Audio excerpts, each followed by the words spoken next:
آیت 102 شرک کرنے والوں کا جھوٹا اعتماد کہ وہ دنیا ہی کو سب کچھ سمجھ بیٹھتے ہیں اور اللہ رب العالمین کی طرف توجہ نہیں کرتے، اور وہ رب العالمین کے بجائے جھوٹے معبودوں کو ہی نفع نقصان کا مالک سمجھ بیٹھتے ہیں، جو کہ ان کا گمان باطل ہے۔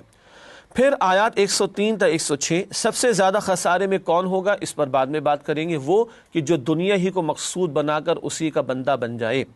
آیات 107 تا 108 جنت کی نعمتوں سے جی نہیں بھرے گا، اہل جنت وہاں سے کبھی نکلنا نہیں چاہیں گے، ایسی ہی تو جنت ہے جو اللہ نے اپنے نیک بندوں کے لیے تیار کی، اللہ ہمیں اس میں جگہ عطا فرمائے۔ آیت نمبر 109 اللہ کے کلمات کا شمار ناممکن ہے، اللہ کی عظمتیں، قدرتیں، احسانات، انعامات، ان کا احاطہ کرنا، شمار کرنا ممکن نہیں۔ اور آخر میں آیت نمبر 110 پیغمبر بھی اللہ تعالیٰ کی وحی کے تابع ہوتے ہیں، اللہ کے پیغمبر علیہ السلام سے کہلوایا گیا میں بھی ایک انسان ہوں، البتہ مجھ پر وحی آتی ہے۔ وہ اللہ کے پیغمبر ہیں، اللہ کے چنے ہوئے بندے ہوتے ہیں، اور البتہ وہ بھی اللہ کی وحی کے تابع ہوتے ہیں۔ ناظرین کرام، الحمدللہ سورہ کہف کی وہ آیات جو 16ویں پارے میں شامل، ان کا تجزیہ اور جائزہ آپ کے سامنے رکھا گیا۔ اب آئیے منتخب آیات کے متعلق کے ذیل میں سورہ کہف کی 3 آیات کا تذکرہ میں آپ کے سامنے رکھ دوں۔ بدترین خسارے میں کون؟ آیات 103، 104، 105 یہ اہم ترین مقام ہے پوری سورہ کہف میں۔ جو اصل موضوع تھا وہ مادہ پرستی کے رد پر تھا، دنیا پرستی کی مذمت پر تھا، اس کا یہاں پر اہم ترین بیان ارشاد ہوا۔ قل هل ننبئكم بالاخسرین اعمالا الذين ضل سعيهم في الحياة الدنيا وهم يحسبون انهم يحسنون صنعا اولئك الذين كفروا بآيات ربهم ولقائه فحبطت اعمالهم فلا نقيم لهم يوم القيامة وزنا۔ ترجمہ، کہہ دیجئے کہ کیا ہم تمہیں بتائیں کہ اعمال کے لحاظ سے سب سے زیادہ خسارے میں کون ہیں؟ وہ لوگ کہ جن کی ساری محنت دنیا کی زندگی میں برباد ہو گئی اور وہ یہ سمجھتے رہے کہ وہ بہت اچھے کام کر رہے ہیں۔ یہ وہ لوگ ہیں جنہوں نے اپنے پروردگار کی آیتوں اور اس کی ملاقات سے انکار کیا تو ان کے اعمال ضائع ہو گئے، پس ہم قیامت کے دن ان کے لیے کچھ بھی وزن قائم نہیں کریں گے۔ خسارے میں سب سے بڑھ کر کون؟ جو دنیا کو مقصود بنا کر اس کا غلام اور بندہ بن جائے اور اپنے تئیں سمجھے کہ بہت اچھا کچھ کر رہا ہے اور اصل زندگی آخرت کو فراموش کر دے۔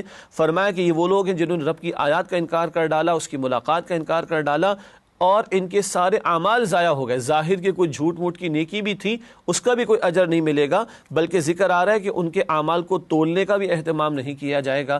اللہ تعالیٰ مجھے اور آپ کو دنیا پرستی اور مادہ پرستی کے شرک سے اور فطرے سے بچائے اور آخرت کا طلبگار بننے کی توفیق عطا فرمائے۔ ناظرین کرام، اب آپ کے سامنے سورۃ الکہف کے حوالے سے جو آیات 16ویں پارے میں شامل ہیں ان میں آنے والے اوامر اور نواہی پیش کریں گے۔ سب سے پہلے اوامر کا بیان سورہ کہف کے تعلق سے۔ غلطی کو تسلیم کرنا، آیت نمبر 76۔ موسیٰ علیہ السلام کے واقعے میں ایک خطا کا ذکر ہے جناب خضر کے ساتھ، اور موسیٰ علیہ السلام نے تسلیم کیا کہ آئندہ اگر میں ایسا سوال کوئی آپ سے کر بیٹھوں تو مجھے اپنے ساتھ نہ رکھیے گا۔ برائی کے جواب میں بھلائی کرنا، آیت نمبر 77۔ بستی والوں نے کھانا دینے سے انکار کیا اور جناب خضر نے ہاتھ پھیر کر دیوار کو درست کر دیا تھا۔ ایمان اور عمل صالح کی روش اختیار کرنا، آیت نمبر 88۔ اللہ کی نعمتوں کا اعتراف کرنا، آیت نمبر 95۔ اللہ سے ملاقات کا شوق، آیت نمبر 110۔ یہ آخری آیت میں اللہ سے جو ملنا چاہتا ہو وہ نیک عمل بھی کرے اور اللہ کی عبادت میں کسی کو شریک نہ کرے۔ ناظرین کرام، اس کے بعد نواہی کا ذکر ہے سورہ کہف کے تعلق سے۔ نواہی سے مراد وہ باتیں جن سے ہمیں منع کیا گیا ہے۔ اللہ کی یاد سے غفلت، آیت نمبر 101۔ غیر اللہ کو کارساز بنانا، آیت نمبر 102۔ دنیا کا بندہ بن جانا، آیت نمبر 103، اس پر ہم نے بات کی تھی۔ اللہ کی آیات اور ملاقات کا انکار کرنا، آیت نمبر 105۔ اللہ کی آیات اور رسولوں کا مذاق اڑانا، آیت نمبر 106، معاذ اللہ۔ اللہ کی عبادت میں شرک کرنا، آیت نمبر 110۔ ناظرین کرام، سورۃ الکہف میں جو اوامر اور نواہی بیان ہوئے 16ویں پارے میں ان کا بیان ہوا مکمل۔ اس کے بعد سورہ مریم کا آغاز کریں گے، البتہ ہمیشہ کی طرح پہلے ربط سورت بیان ہوگا، پھر نئی سورت کا آغاز کریں گے۔ سورہ کہف کا اختتام ہوا اور سورہ مریم کا آغاز ہو رہا ہے، آئیے اس تعلق سے ربط سورت کو سمجھنے کی کوشش کرتے ہیں۔ سورۃ الکہف کے آغاز میں نبی کریم صلی اللہ علیہ وسلم پر نزول قرآن کا بیان تھا۔ سورہ مریم میں حضرت زکریا علیہ السلام پر نزول رحمت کا ذکر ہے، وہاں امام الانبیاء رسول اللہ علیہ السلام کا بیان، یہاں جناب زکریا علیہ السلام کا تذکرہ۔ مزید برآں سورۃ الکہف کی آخری آیات میں ایمان اور عمل صالح اختیار کرنے والوں کے لیے جنت الفردوس کا بیان تھا۔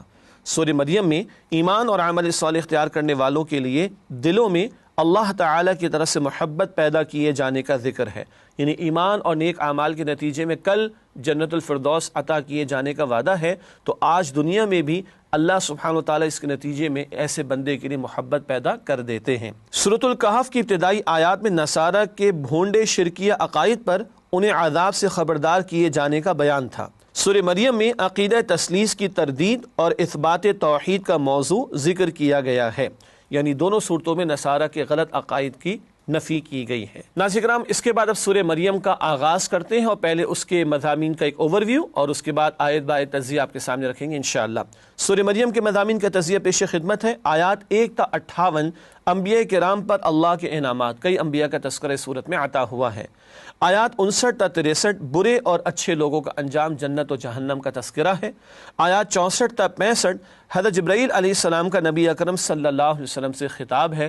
آپ صلی اللہ علیہ وسلم کی چاہت تھی کہ بھئی تم بار بار کیوں نہیں آتے، تو جبرائیل فرماتے ہیں، عرض کرتے ہیں، اللہ کے حکم کے بغیر ہم بھی نازل نہیں ہو سکتے۔ آیات 66 تا 98 مشرکین مکہ کے ساتھ کشمکش کا ذکر، جو مرکزی اور ایک بنیادی موضوع ہے مکی صورتوں کا۔ ناظرین کرام، سورہ مریم کی آیات کا ایک اوور ویو تو آپ کے سامنے آ گیا، اب آیت با آیت تجزیہ آپ کے سامنے ہمیشہ کی طرح رکھتے ہیں، اور اس سے مقصود ہوتا ہے کہ ایک پارے کے جو مضامین ہیں ان کا جائزہ سامنے آ جائے۔ تشریح تو نہیں ہو سکتی، ممکن ہی نہیں ہے، جائزہ ہم چاہتے ہیں کہ آپ کی خدمت میں پیش کیا جائے۔ سورہ مریم کی پہلی 11 آیات اللہ سے مانگنے والے محروم نہیں رہتے، خاص طور پر زکریا علیہ السلام کا تذکرہ ہے، جن کو عین بڑھاپے میں جبکہ ان کی اہلیہ بانجھ تھیں اللہ تعالیٰ نے معجزانہ طور پر یحییٰ علیہ السلام عطا فرمائے۔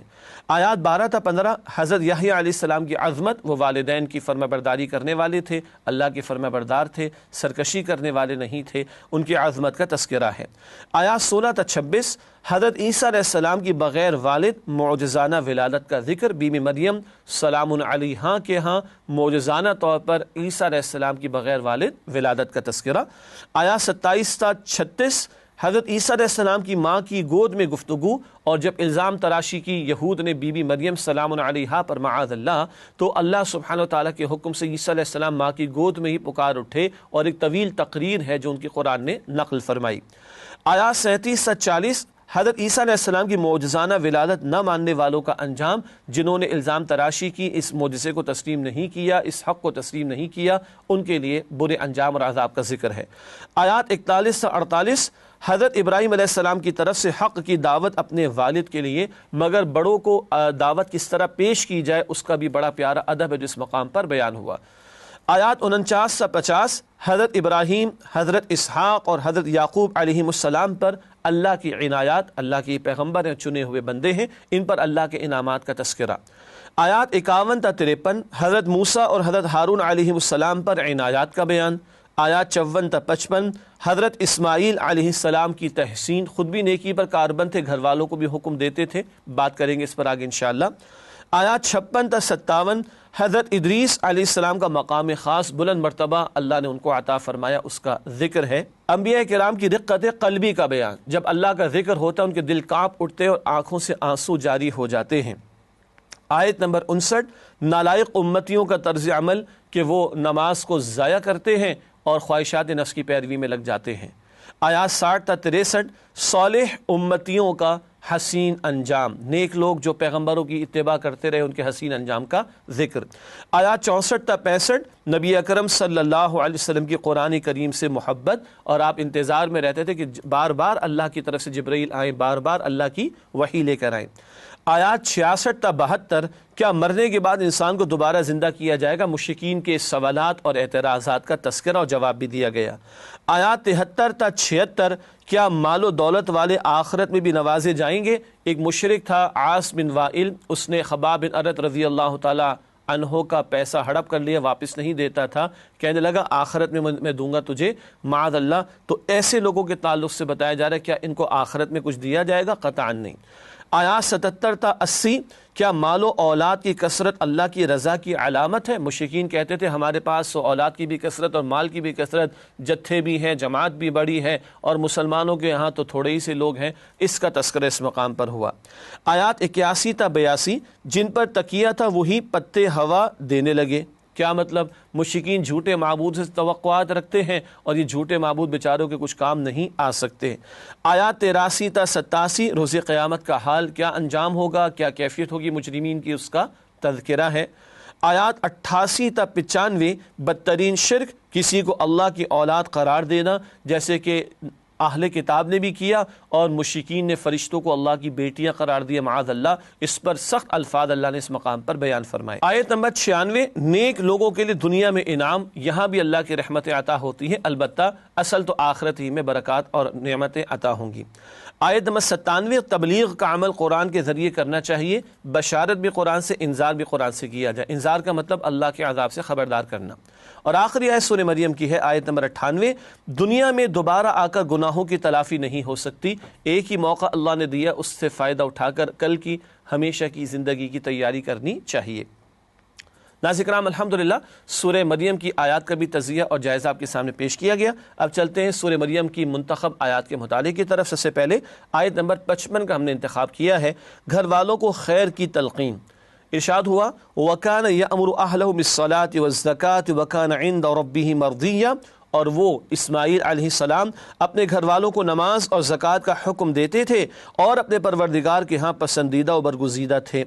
اسماعیل علیہ السلام کا ذکر ہے، گھر والوں کو نماز کا اور زکوٰۃ کا حکم دیتے تھے۔ ہمیں بھی حکم ہے، حدیث شریف ہے، اللہ کے رسول علیہ السلام نے فرمایا، ابو داؤد شریف میں روایت، 7 سال کا ہو جائے بچہ نماز کی تلقین کرو، 10 سال کا ہو جائے تو سختی کرو، تاکہ بالغ ہو تو نماز کا پابند ہو چکا ہو۔ گھر والوں کی ہم باقی حاجات کی تو فکر کرتے ہیں، مادی ضروریات کی فکر کرتے ہیں، اس سے بڑھ کر ان کی روحانی ضروریات اور آخرت کی فکر کرنی چاہیے۔ قرآن نے کہا گھر کے سربراہ کو، اور ایمان والوں سے خطاب ہوا سورہ تحریم کی آیت نمبر 6 میں، قوا انفسکم واہلیکم نارا، اے ایمان والو اپنے آپ کو اور اپنے گھر والوں کو جہنم کی آگ سے بچاؤ۔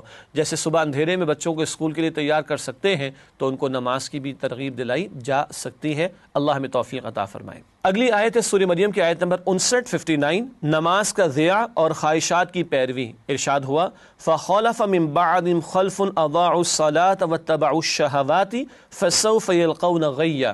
ترجمہ، پھر ان کے بعد چند ناخلف ان کے جانشین ہوئے جنہوں نے نماز کو چھوڑ دیا، گویا اسے ضائع کر دیا اور خواہشات نفسانی کے پیچھے لگ گئے، سو ان قریب ان کو گمراہی کی سزا ملے گی۔ یہ ہے آیت نمبر 59 سورہ مریم کی۔ قوموں میں جب بگاڑ آتا ہے، یعنی امتوں میں جب بگاڑ آتا ہے تو سب سے پہلے نماز ضائع ہونا شروع ہوتی ہے اور نفسانی خواہشات کی پیروی ہوتی ہے۔ اب مجھے کچھ کہنے کی ضرورت نہیں ہے، آج امت مسلمہ کی کتنی فیصد آبادی ہے جو 5 وقت کی نماز باقاعدہ وقت پر ادا کرتی ہے، یہ بہت بڑا سوالیہ نشان ہے۔ حدیث میں ذکر ہے کہ جس نے جان بوجھ کر نماز ترک کر دی وہ کفر کر چکا، عملاً کفر ہے۔ یہ جامع ترمذی کی روایت۔ حدیث میں ہے کہ بندے کے اسلام و کفر کے درمیان نماز کا فصل ہے، مراد نماز ہے تو اسلام کی طرف ہے، نماز نہیں تو جا رہا ہے کفر کی طرف۔ یہ صحیح مسلم کی روایت ہے۔ ہم غور کریں نمازوں کے تعلق سے ہماری کیا کیفیت ہے۔ اگلی آیت، آیت نمبر 95 روز قیامت ہر شخص کی تنہا پیشی۔ ارشاد ہوا وَكُلُّهُمْ آتِهِ يَوْمَ الْقِيَامَةِ فَرْدًا۔ ترجمہ، اور سب قیامت کے دن اس اللہ کے سامنے اکیلے اکیلے حاضر ہوں گے۔ قرآن میں جا بجا ذکر ہے کہ انسان ماں سے، باپ سے، بھائی سے اور بیوی اور اولاد سے اور رشتہ دار اور دوستوں سے دور بھاگے گا۔ قرآن میں ذکر ہے سورہ لقمان کے آخر میں، بیٹا باپ کی جگہ اور باپ بیٹے کی جگہ جواب نہیں دے گا، ہر ایک نے اپنا جواب خود دینا ہے۔ امام غزالی فرماتے رحمۃ اللہ علیہ، بیٹا روٹی کھا لے باپ کی بھوک نہیں مٹتی، اور دوا کڑوی اور باپ پی لے تو بیٹے کو شفا نہیں ملتی، ہر ایک نے اپنی تیاری خود کرنی ہے۔ کیا میں اور آپ مرنے کو تیار ہیں اور کل کی جواب دہی کے لیے تیار ہیں؟ اللہم حاسبنا حسابا یسیرا، اے اللہ ہم سب کے حساب کو آسان فرما۔ اس کے بعد سورہ مریم کی اگلی اور آخری آیت جس کا انتخاب کیا گیا وہ آیت نمبر 97 ہے، دعوت کا ذریعہ قرآن حکیم۔ ارشاد ہوا فَإِنَّمَا يَسَّرْنَاهُ بِلِسَانِكَ لِتُبَشِّرَ بِهِ الْمُتَّقِينَ وَتُنذِرَ بِهِ قَوْمًا لُدًّا۔ ترجمہ، اے نبی صلی اللہ علیہ وسلم، ہم نے یہ قرآن آپ کی زبان میں آسان کر دیا ہے تاکہ آپ اس کے ذریعے پرہیزگاروں کو خوشخبری سنا دیں اور جھگڑالو لوگوں کو خبردار کریں۔ یہ ہے قرآن جو دعوت کا بنیادی ذریعہ، متقین کو بشارت دی جائے قرآن کے ذریعے، جھگڑالو قسم کے لوگوں کو خبردار کیا جائے، اللہ کے عذاب سے ڈرایا جائے قرآن کے ذریعے۔ دعوت کا بنیادی ذریعہ قرآن، حتیٰ کہ قرآن کہتے ہیں سورہ فرقان کی آیت نمبر 52 میں وَجَاهِدْهُمْ بِهِ جِهَادًا كَبِيرًا، مکہ مکرمہ کا دور ہے، 13 برس کا جہاد قرآن سے ہوا، فرمایا کہ ان سے جہاد کیجئے، بڑا جہاد قرآن کے ذریعے سے۔ تو دعوت کے لیے، تبلیغ کے لیے اولین جو ذریعہ ہے وہ خود قرآن حکیم ہے، یہ قرآن بار بار تذکرہ فرماتا ہے۔ ناظرین کرام، الحمدللہ سورہ مریم کی منتخب آیات کا مطالعہ بھی مکمل ہوا۔ اب چلتے ہیں اوامر و نواہی کے بیان کے حوالے سے سورہ مریم کی آیات کے ذیل میں۔ سورہ مریم کے اوامر کا تذکرہ، اللہ کو چپکے چپکے پکارنا، آیت نمبر 3 یعنی دعا کا تذکرہ ہے۔ صبح و شام ذکر الہی کرنا، آیت نمبر 11۔ تقوی اختیار کرنا، آیت نمبر 13 یعنی اللہ کا خوف۔ والدین سے حسن سلوک، آیت نمبر 14۔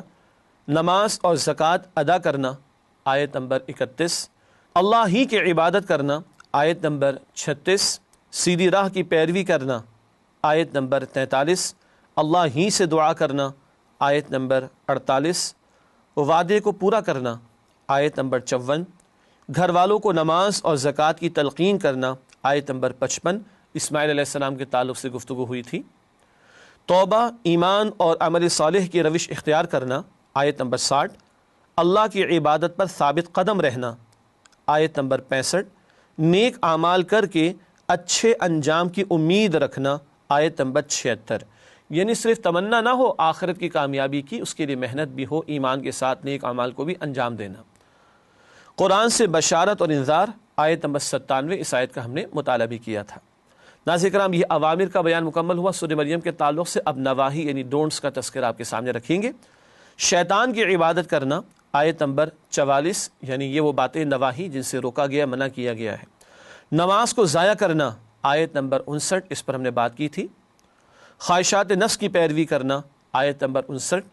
مرنے کے بعد زندگی کا انکار، آیت نمبر 66۔ آیات الہی کا انکار، آیت نمبر 77۔ اللہ کی اولاد قرار دینا، آیت نمبر 88۔ معاذ اللہ، یہ مشرکین نے بھی کیا اور نصارہ اور اہل کتاب میں سے یہود نے بھی حرکت کی، اللہ تعالی حفاظت فرمائے۔ ناظرین کرام، الحمدللہ سورہ مریم کے اوامر و نواہی کا بیان بھی مکمل ہوا۔ اگلی سورت کا آغاز کرنے سے قبل ایک وقفہ لیتے اور انشاءاللہ آپ سے ملاقات کرتے اس وقفے کے بعد۔ امید آپ ہمارے ساتھ رہیں گے۔ السلام علیکم ورحمۃ اللہ وبرکاتہ۔ السلام علیکم ورحمۃ اللہ وبرکاتہ۔ ناظرین کرام، پروگرام تعلیمات قرآن میں آپ کو اور اس سیریز میں آپ کو خوش آمدید کہتے ہیں۔ آج ہم 16ویں پارے کے تعلق سے گفتگو کر رہے۔ وقفے سے پہلے سورہ مریم کا بیان کسی درجے میں ہوا تھا مکمل۔ اگلی سورت کا آغاز کریں گے جو کہ سورہ طٰہٰ ہے۔ البتہ ہمیشہ کی طرح پہلے ربط سورت آپ کے سامنے بیان کر کے پھر نئی سورت کا آغاز ہوگا۔ سورہ مریم اور سورہ طٰہٰ کے درمیان جو ربط ہے اس کے حوالے سے چند باتیں۔ سورہ مریم میں نصارہ کی رہنمائی کے لیے حضرت عیسیٰ علیہ السلام کا ذکر تفصیل سے کیا گیا تھا۔ سورہ طٰہٰ میں یہود کی رہنمائی کے لیے حضرت موسیٰ علیہ السلام کا ذکر تفصیل سے کیا گیا ہے۔ تو ایک طرف نصارہ کے لیے رہنمائی عیسیٰ علیہ السلام کے بیان سے، اور دوسری طرف یہود کے لیے رہنمائی موسیٰ علیہ السلام کے تذکرے سے۔ مزید برآں دونوں صورتوں کا آغاز حروف مقطعات سے ہوتا ہے اور دونوں کے اختتام پر قرآن کریم کا ذکر ہے۔ یہ بھی ایک ربط کی کیفیت ہے کہ کاف، ہا، یا، عین، صاد یہ حروف مقطعات ہیں، ان سے آغاز سورہ مریم کا ہوا، اور طٰہٰ یہ حروف مقطعات ہیں، ان سے آغاز سورہ طٰہٰ کا ہوتا ہے۔ ناظرین کرام، ایک بات پہلے میں آپ کے سامنے رکھنا چاہوں گا، سورہ طٰہٰ کی ایک خاص بات، پھر اوور ویو اور پھر آیات کا جائزہ۔ وہ خاص بات کیا ہے آئیے اسکرین پر ملاحظہ فرمائیے گا۔ سورہ طٰہٰ میں حضرت موسیٰ علیہ السلام کی حیات مبارکہ کے 3 ادوار کا بیان۔ وہ 3 ادوار بھلا کون کون سے ہیں؟ آیات 38 سے 40، ولادت تا مدین روانگی، مدین تشریف لے گئے تھے، اور اس کی بھی تفصیلات دیگر مقامات پر سورہ قصص میں بھی آتی ہیں۔ آیات 9 تا 37 اور 41 تا 79، مدین سے مصر واپسی تا فرعون کی ہلاکت، اور آیات 80 تا 99، مصر سے صحرائے سینا ہجرت تا وصال۔ یعنی یہ 3 ادوار ہیں ولادت سے لے کے مدین چلے جانے تک، یہ آغاز وحی سے پہلے کا دور ہے۔ دوسرا حصہ مدین سے واپس مصر تشریف لا رہے، آغاز وحی ہو چکا، اور تیسرا حصہ ان کی ہجرت کا بیان، مصر سے ہجرت فرما گئے تھے، صحرائے سینا میں تھے، اور پھر وصال کا معاملہ۔ یہ 3 ادوار اللہ نے یہاں پر عطا فرمائے ہیں۔ یہ بھی نوٹ کیجئے، قرآن کریم میں نبی کریم صلی اللہ علیہ وسلم کے بعد سب سے زیادہ تفصیلی حالات موسیٰ علیہ السلام کے تعلق سے آتے ہیں، اس لیے کہ ہم سے پہلے امت بنی اسرائیل تھی، چنانچہ ان کے واقعات بہت تفصیل سے امت محمدیہ صلی اللہ علیہ وآلہ وسلم کی رہنمائی کے لیے بیان کیے گئے۔ اب ناظرین کرام، سورہ طٰہٰ کے مضامین کا ایک اوور ویو اور پھر آیت بآیت تجزیہ آپ کے سامنے رکھیں گے۔ پہلی 8 آیات پرشکوہ تمہید ہے، اللہ تعالیٰ کی عظمت اور جلال کا بیان کر کے سورت کا آغاز ہوا ہے۔ آیات 9 تا 99 حضرت موسیٰ علیہ السلام کی داستان حیات اور ان کے 3 ادوار کا ذکر پہلے ہو چکا۔ آیات 100 تا 112 احوال قیامت، قیامت کے مناظر کا ذکر ہے۔ آیات 113 تا 114 عظمت قرآن کا ذکر ہے۔ آیات 115 تا 123 قصہ آدم و ابلیس کا تذکرہ آیا ہے۔ آیات 124 تا 128 قرآن سے غفلت کا حسرتناک انجام، اس پر ہم آخر میں بات بھی کریں گے انشاءاللہ منتخب آیات میں۔ آیات 129 تا 135 مشرکین مکہ کے ساتھ کشمکش، جو ایک عمومی موضوع ہے مکی صورتوں کا۔ یہ ہے وہ مضامین ایک اوور ویو کے طور پر جو ہمارے سامنے آئے، جو سورہ طٰہٰ میں آئے ہیں۔ اب آئیے ان کی آیات کا تجزیہ کرتے ہیں۔ 135 آیات ہیں سورہ طٰہٰ کی، ان کا تجزیہ آپ کے سامنے رکھیں گے انشاءاللہ۔ سب سے پہلی 4 آیات عظمت قرآن کا بیان، اللہ رب العالمین نے قرآن رسالت مآب صلی اللہ علیہ وسلم کو عطا فرمایا، اس قرآن کی شان اور عظمت کا تذکرہ۔ پھر آیات 5 تا 8 عظمت باری تعالی، زمین و آسمان کا پیدا کرنے والا بھی، وہ آسمان کی بلندیوں میں کیا کچھ ہے اور زمین کی تہ میں کیا کچھ ہے، سب کچھ اللہ کے علم میں ہے۔ آیات 9 تا 13 حضرت موسیٰ علیہ السلام پر ظہور نبوت، وادی مقدس طوا میں تھے اور وہاں اللہ سبحانہ و تعالیٰ سے شرف ہم کلامی ہوا اور وہاں ظہور نبوت ہوا، یعنی آغاز وحی کا معاملہ۔ آیات 14 تا 16 4 اہم ہدایات، اللہ کا ذکر کرنا، اللہ ہی کی عبادت کرنا، اللہ سبحانہ و تعالیٰ ہی کو الہ ماننا، معبود، اور اللہ سبحانہ و تعالیٰ کے لیے نماز قائم کرنا، یہ تذکرے اس مقام پر عطا ہوئے۔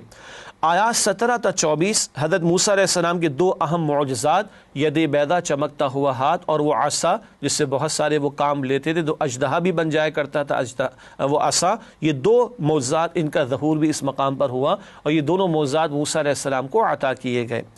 آیات 25 تا 37 حضرت موسیٰ علیہ السلام کی ایمان افروز دعا اور اس کی قبولیت، مشہور دعا رب اشرح لی صدری، بعد میں ذکر کریں گے انشاءاللہ تعالی۔ آیات 38 تا 40 حضرت موسیٰ علیہ السلام کی حیات کا پہلا دور، ولادت تا مدین روانگی، ان کی پیدائش کا ذکر، پھر وہ بڑے ہوئے، فرعون کے دربار میں بھی تھے اور ایک واقعہ پیش ہو گیا، ایک شخص کا قتل ہو گیا، اس کے بعد وہ تشریف لے گئے تھے مدین، تفصیلات کا موقع یہاں پر نہیں، لیکن یہ پہلا دور ہے جو آیات 38 تا 40 میں بیان ہوا۔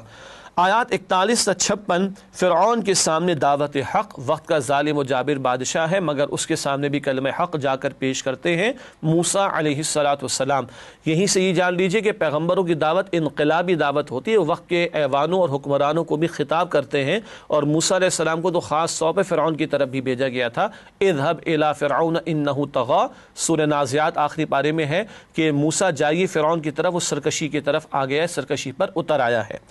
آیات 57 تا 70 حضرت موسیٰ علیہ السلام اور جادوگروں کے درمیان مقابلہ، مشہور واقعہ ہے، اور بالآخر موسیٰ علیہ السلام نے اللہ کے حکم سے عصا ڈالا، وہ اژدہا بن گیا، اور جو ڈھکوسلے جادوگروں نے پیش کیے وہ سب کو کھا گیا، ہڑپ کر گیا، اور جادوگر بھی ایمان لے آئے جب حق دیکھ لیا انہوں نے، کیونکہ جادوگروں کو پتا تھا جو کچھ وہ پیش کر رہے تھے وہ حقیقت نہیں، وہ جادو تھا، لیکن جب جادوگروں نے دیکھا، وہ اپنے فن کے جاننے والے تھے کہ جو موسیٰ نے پیش کیا ہے وہ بہت ہی کچھ اعلیٰ شے ہے، جھک گئے اور اندر فطرت میں کوئی ایمان کی رمق تھی، وہ جاگی اور ایمان قبول کر لیا۔ آیات 71 تا 76 جادوگروں کی استقامت، یہ دیکھ کر کہ ایمان کا اعلان کر دیا جادوگروں نے، فرعون کی تو سٹی گم ہو گئی، وہ تشدد پر اتر آیا، کہنے لگا قتل کر دوں گا اور سولی چڑھا دوں گا، تو جادوگروں نے کہا کہ جو تو چاہے کر لے، اللہ ہی ہمارا رب ہے، تو دنیا میں کچھ فیصلہ کر سکتا ہے، اصل تو آخرت کا معاملہ۔ یہ بڑا دلچسپ اور عجیب اور خوبصورت واقعہ ہے جس کو تفصیل سے ہمیں پڑھنا چاہیے۔ آیات 77 تا 79 فرعون کی ہلاکت، وہ غرق کیا گیا، اس کا تذکرہ۔ آیات 80 تا 82 بنی اسرائیل پر اللہ کے انعامات اور انہیں شکر گزاری کی تلقین، اللہ نے کس کس طرح فرعون اور آل فرعون سے نجات دی، اور اب شکر کرو، اور اللہ نے پھر تورات بھی عطا فرمائی، اس کو تھامنے کا حکم بھی دیا گیا۔ آیات 83 تا 89 سامری کی فریب کاری، سامری ایک جادوگر مشہور ہے، یوں کہیے کہ جادو کا فریب اس نے اختیار کیا اور ایک گائے نما شے، بلکہ گائے کا جسم سا بنایا اور اس میں کوئی آواز سی پیدا کرنے کی کوشش کی، اور یوں بچھڑے کی پوجا پاٹ کا اس نے ارادہ کرنا چاہا کہ لوگ اس میں مبتلا مبتلا ہو کر شرک کرے معاذ اللہ۔ آیات 90 تا 94 قوم کی گمراہی اور حضرت ہارون علیہ السلام کا طرز عمل۔ قوم تو لگی سامری کے پیچھے اور بچڑے کی پوجا پاٹ کرنے میں، اور موسیٰ علیہ السلام تشریف لے گئے تھے طور پہاڑ پر، پیچھے ہارون علیہ السلام کو چھوڑ گئے تھے۔ ہارون علیہ السلام نے روکنے کی، بچانے کی بڑی فکر کی، شرک سے بچانے کی، مگر لوگوں نے، گمراہ لوگوں نے مان کر نہ دی۔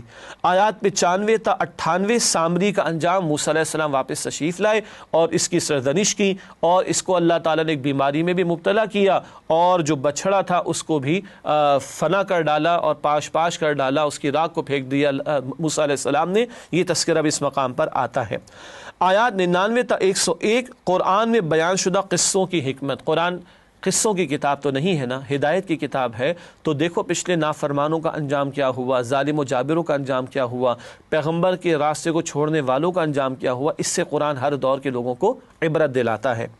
آیات 102 تا 104 روز قیامت مجرموں کا حال، ان کی آنکھیں پتھرا جائیں گی، خوف زدہ ہوں گے۔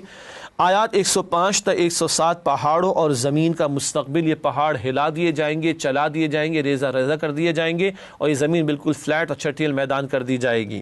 آیات 108 تا 112 روز قیامت شفاعت کی حقیقت، اللہ کے حکم سے شفاعت ہوگی، اور جس کے لیے اللہ پسند فرمائیں گے اسی کے لیے ہوگی۔ آیت 113 مقصد نزول قرآن وہ یہ ہے کہ ہدایت ہے، اس کے ذریعے اس کا ہدایت کا حصول ہو اور لوگ اس کی اتباع کریں اور اس کی پیروی کر کے کامیابی حاصل کریں۔ آیات 114 تا 123 علم کی فضیلت، علم میں اضافے کی دعا بھی سکھائی گئی ہے، اور حضرت آدم علیہ السلام کا تذکرہ بھی ہے، اور سب سے بڑا علم ہدایت کا علم، اس کے عطا کیے جانے کا ذکر بھی ہے۔ آیات 124 تا 127 قرآن سے غفلت برتنے والا روز قیامت اندھا ہوگا، استغفر اللہ۔ ان آیات پر بعد میں بات بھی کریں گے انشاءاللہ۔ آیات 128 تا 129 مشرکین مکہ کے لیے دھمکی، استغفر اللہ، کہ یہ وہ لوگ تھے جو پیغمبر اسلام علیہ السلام کا انکار کر رہے تھے اور ان کی راہ میں روڑے اٹکا رہے تھے، دین کی راستے میں رکاوٹیں ڈال رہے تھے، ان کے لیے عذاب کی دھمکی۔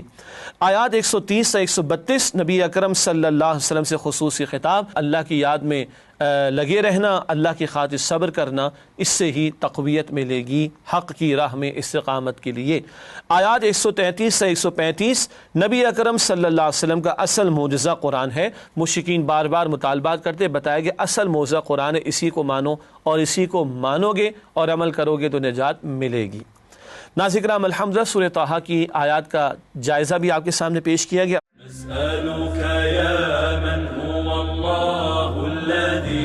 چلتے ہیں سورہ طٰہٰ کی منتخب آیات کے مطالعے کی طرف۔ سب سے پہلے آیت نمبر 14 کا ہم نے انتخاب کیا ہے اس حوالے سے۔ نماز اور یاد الہی، سورہ طٰہٰ آیت نمبر 14۔ اننی انا اللہ لا الہ الا انا فاعبدنی واقم الصلاۃ لذکری۔ ترجمہ، بے شک میں ہی اللہ ہوں، میرے سوا کوئی معبود نہیں، بس تم میری ہی عبادت کرو اور میری یاد کے لیے نماز قائم کرو۔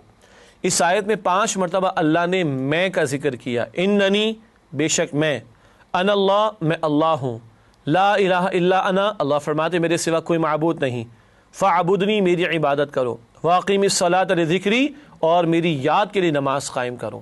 علامہ اقبال کہتے ہیں the big I am of اللہ سبحانہ و تعالیٰ، اللہ نے اپنی انانیت کبریٰ، اپنی بڑی، سب سے بڑی انا، اس کا ذکر 5 مرتبہ فرمایا۔ نماز کا ہم مقصد کیا ہے؟ اللہ کی یاد کے لیے۔ سرکشی نے کر دیے دھندلے نقوش بندگی، آؤ سجدے میں گریں لوح جبی تازہ کرے۔ بھول جاتے ہیں اللہ کو، اپنی حقیقت کو، آخرت کی زندگی کو، ہر چند گھنٹوں بعد نماز کھینچ لاتی ہے اور اللہ کی اور آخرت کی یاد دلاتی ہے، اور ہماری حقیقت کی بھی یاد دلاتی ہے۔ ایاک نعبد، اللہ ہم تیری ہی عبادت کرتے ہیں، ہم بندے ہیں، وہ معبود ہے، بندہ بن کر رہنا ہے، اپنی مرضی نہیں چلانی۔ اس کے بعد اگلی آیات جن کا انتخاب کیا گیا سورہ طٰہٰ میں سے آیات 25 تا 29 عمدہ اور مشہور دعائیں، موسیٰ علیہ السلام کی بڑی پیاری دعائیں۔